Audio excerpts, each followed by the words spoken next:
What's the deal, baby? You already know it is that big boss hog, boss dog, can't poke through the door, here to talk this. Boxing. What's good with y'all? Carlos Adames versus Julian JRock Williams, man. Let's talk about it. When I saw this on their little fight schedule for Showtime, I said, they finna fight. I said, oh, man. I gotta see this fight.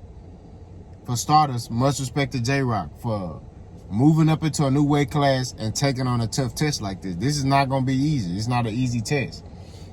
But when you think you the best, you put yourself in there with another good fighter. You know what I mean? That's why I be telling y'all, all these boys on this internet, man, who be sitting here talking about they know boxing. This is boxing right here, bro. When you feel like you're the best fighter, you go fight another good fighter. You don't duck and dodge or go pick no dude who already had a fight schedule. You don't do none of that. You go fight the best fighters. You know what I mean? That's what it is. He coming into the division, fighting a tough test, Carlos Adames, who's coming off of a knockout win against Montiel, a fighter Jamar Charlo went 12 rounds with, right? Montiel's tough, bro. You know what I mean? Carlos Adames destroyed that man like he was nothing. Like, threw him in the trash. Like, man, you ain't on my level. You know what I mean? Let's talk about what each person got to do to win this fight. We're going to start with JRock. He's coming into a new weight class, 160. But he got a lot of skill. JRock is a very skillful fighter. But at times he loses focus, right? Kind of leaves himself open and is defensively irresponsible at times. So what he has to do, right? What he has to do, stay locked in. Stay locked in.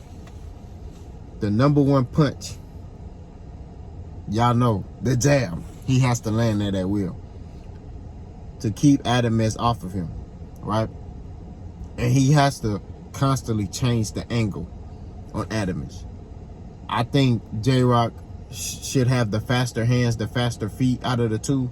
I think JRock could be more slicker out of the two. You know what I mean? If he's able to do that, he don't have to maneuver out of the ring. All JRock got to do is keep that jab in his face, use angles, throw combinations. He's the faster fighter, right?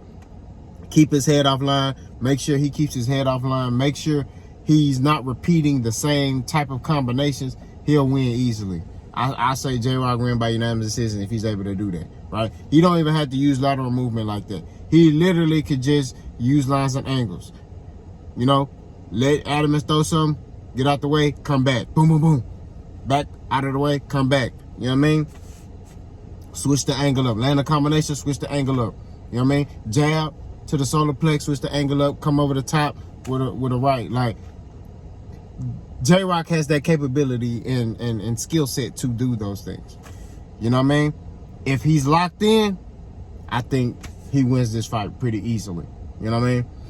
Now, what Carlos Adames got to do is he got to apply pressure, cut the ring off, and make deposits to the body, right? Now, JRock can fight on the inside. You saw how he did Jerry Hurd back in the day, right?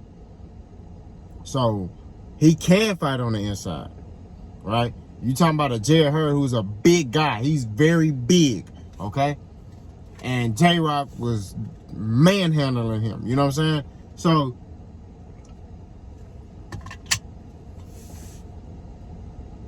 Carlos Adames got to keep his head offline. And he got to fight from mid-range, inside to mid-range, right? He got to switch it up. He got to be defensively responsible, keep his head offline, keep his hands high, and work that body. Make those deposits to the body. Tire JRock out, wear him down, grind him down. If he's able to do that, he can stop JRock. You feel me? Like, he can stop that man. Knock him out cold, sleeping. You know what I mean? That's if he's able to do that. Now, granted, I'm going with JRock in this fight. I think JRock has too much in his arsenal. You know what I mean? That's just my opinion. Although JRock is coming up into the weight, I just think JRock has too much in his arsenal. I also think he learned from his last fight. You know what I mean? Because I think, if I'm not mistaken, JRock lost again. You know what I mean? If I'm not mistaken, he lost to somebody else. So JRock should have like 3 or 4 losses. I know he lost to Banana, Jason Rosario. He lost to Big Charlo, Jason Rosario. I think he lost again, if I ain't mistaken. So he should have 3 losses. But like I said, and even Steve Bredman like said this in an interview. He said, you know, when you start making money and you're making a lot of it, you know, you tend to lose that hunger. So I think that JRock is hungry. I think he's focused. I think he's motivated. I think he's determined to come back and show that he the real deal. Y'all let me know what y'all think. Boss gone.